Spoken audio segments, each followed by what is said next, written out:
नमस्कार, मी गणेश तुकाराम शिंदे आपणा सर्वांचं आपल्या अण्णा या यूट्यूब चॅनलवर स्वागत करत आहे।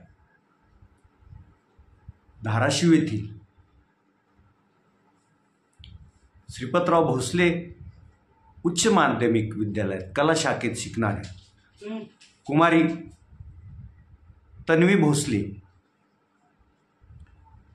हिला नुकत्याच ओडिशामधील जगन्नाथपुरी येथे पार पडलेल्या राष्ट्रीय खो खो स्पर्धेत सर्वोत्कृष्ट खेळाडू म्हणून तिला बहुमान मिळाला असून मानाची अशी राणी लक्ष्मीबाई पुरस्कारही तिला प्राप्त झाला आहे।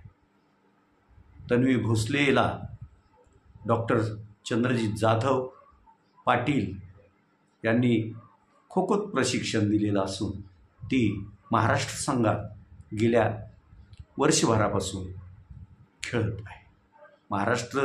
महाराष्ट्राच्या मुलीच्या संघानं या राष्ट्रीय स्पर्धेत अजिंक्यपद पटकावलं आहे।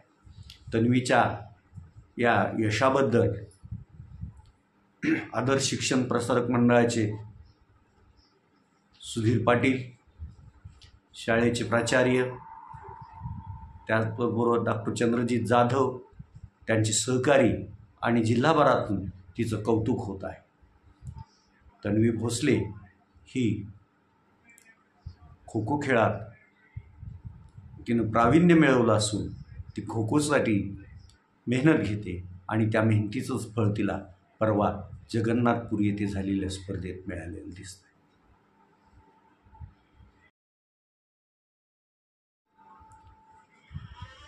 या महिन्याच्या प्रारंभालाच महागाईचे चटके सर्वच याच्यातून जाणवू लागले आहेत। तिकडं अमेरिकेत डोनाल्ड ट्रम्पनी जो काही निर्णय घेतले आहेत त्याचा परिणाम जगातील इतर देशांबरोबर भारताला पण भोगावा लागत आहे। गेल्या दोन दिवसापासून शेअर मार्केट गडगडत असून त्याचा फटका राज्यातील इतर भागात जसा बसला आहे तसा तो धाराशिव जिल्ह्यातील शेअर्स मार्केटमध्ये गुंतवणूक करणाऱ्यांना पण बसलेला दिसतोय। तर दुसरीकडं घरगुती जो गॅस आहे त्या गॅसच्या सिलेंडरच्या दरात 50 रुपयांनी वाढ कालपासूनच झाली आहे आणि डिझेल आणि पेट्रोल पण महाग झालं आहे। डिझेल आणि पेट्रोल महाग झाल्यामुळं वाहतुकीचा दर पण वाढेल। त्या वाढलेल्या दराचा परिणाम जीवनावश्यक वस्तूच्या किमतीही वाढण्यात होणार आहे। त्यामुळं महागाईचे चटके असेच आपणा सर्वांना जाणवत राहतील आणि ते आपण सहन करायचे आहे, एवढं मात्र खरं। तिकडं तुळजापूर ड्रग तस्करी प्रकरण उघडकीस आलं, त्याला आता या पुढच्या आठवड्यात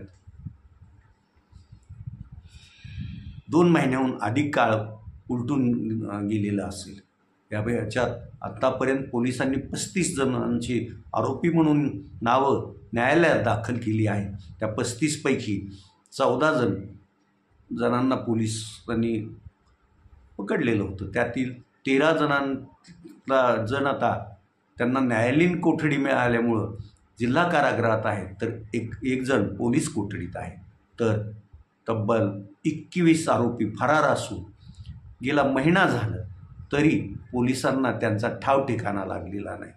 मग पोलिसांवर कोणाचा दबाव असल्यामुळं ते फरारी असल्याचं जाहीर केलं जातं आहे की खरंच ते आपल्याला अटक होणे म्हणून फरार झालेत हे कळायला मार्ग नाही।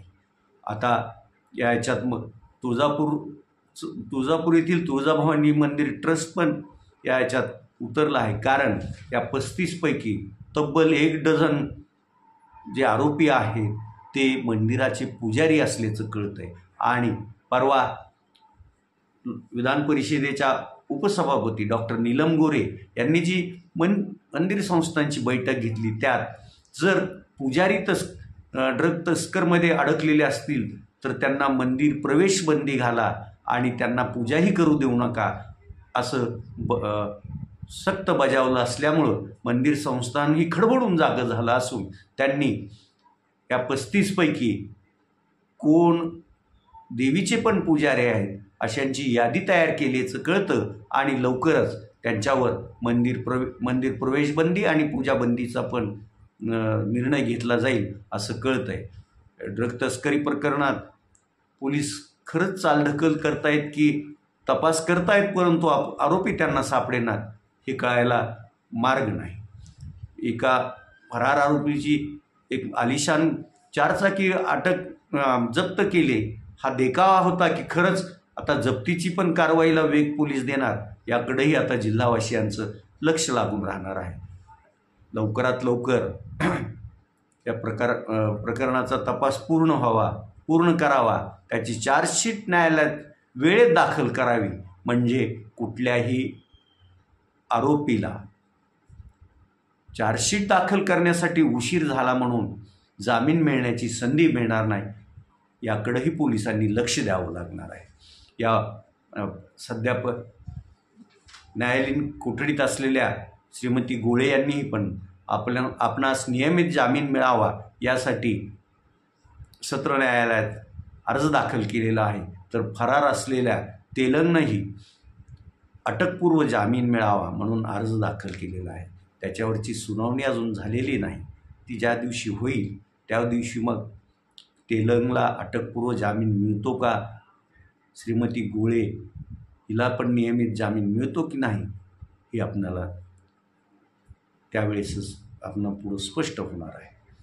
तुर्तास एवढंच. आपण आपल्या अण्णा हे यूट्यूब चॅनल सबस्क्राईब करा, लाईक करा आणि कमेंट्स पण नोंदवा. धन्यवाद.